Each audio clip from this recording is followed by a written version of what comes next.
The Antique Doll is a scary story about a young girl who receives a strange gift on her birthday.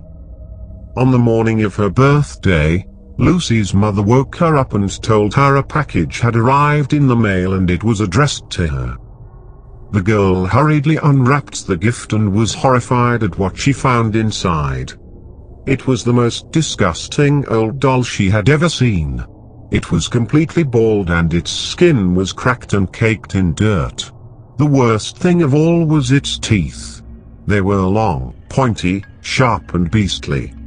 They looked like an animal's fangs. With a shiver, she took the doll and threw it in a corner. Her mother scolded her, telling her that someone had gone to a lot of trouble to send her this antique doll. Her mother told her she had better appreciate it. Lucy tried to protest but her mother would not listen. She forced the young girl to keep the doll. So, to put her mind at rest, Lucy stuffed the antique doll into the little cupboard under the stairs, behind a pile of shoes where she wouldn't have to look at the ugly, evil little thing. It was not until a few nights later, when Lucy was lying in bed, that she heard a noise, a shuffling sound, which went on for about 5 minutes. Then, a brief dragging noise and finally, a scuttling like light footsteps walking very fast. By now Lucy was shaking in her bed with fear, unable to move. Then, she thought she heard a faint raspy voice whispering quietly from downstairs. Lucy always slept with the door open and the landing light on, as she was a little scared of the dark.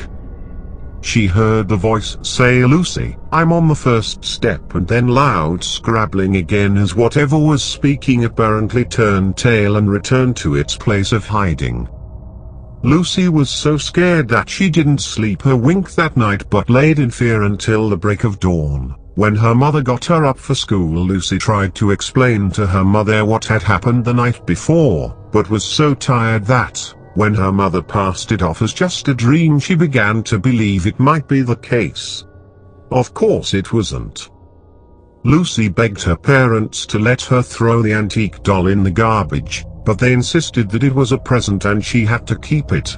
So Lucy reluctantly went back to bed, telling herself that it had only been a dream. She checked the cupboard under the stairs, but the doll was exactly where Lucy had left her. That night, Lucy fought sleep, but she eventually drifted off even though she had fought sleep. Presently, the deep disembodied voice woke Lucy again. She wondered if she could only hear it in her head. "Lucy, I'm on the 4th step," it said. Then came a scuffling noise and the voice didn't reoccur that night. Lucy was crying by now, and again she didn't sleep that night. At school, Lucy told her friends about the doll, and of course they laughed at her. Lucy could only think that if the doll was climbing 4 steps at a time, then there was only one more night to go. That night Lucy decided to shut her bedroom door. When her mother turned her light out, she asked why Lucy was no longer scared of the dark. Lucy replied that she was, and could she leave her light on instead of the hall light? But her mother pointed out that her bedroom light was so bright it would keep her awake, and said no. Therefore Lucy agreed to just sleep without a light. She opened the bedroom curtains instead to light the room a little anyway. Just as she began to doze, she heard the noise. And then the voice came, very clear this time. "Lucy, I'm on the top step."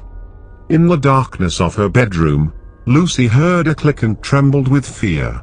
She wasn't sure, but she thought she could see her bedroom door opening very, very slowly. The next morning, Lucy's parents found her body at the bottom of the stairs. They guessed that she had been on her way to the toilet during the night and in the darkness, had slipped and fallen down the stairs, breaking her neck. The antique doll was found beside her body, and was buried with Lucy. Everyone said what a tragedy it was. "She loved that doll," said her mother. "Now they can be together forever."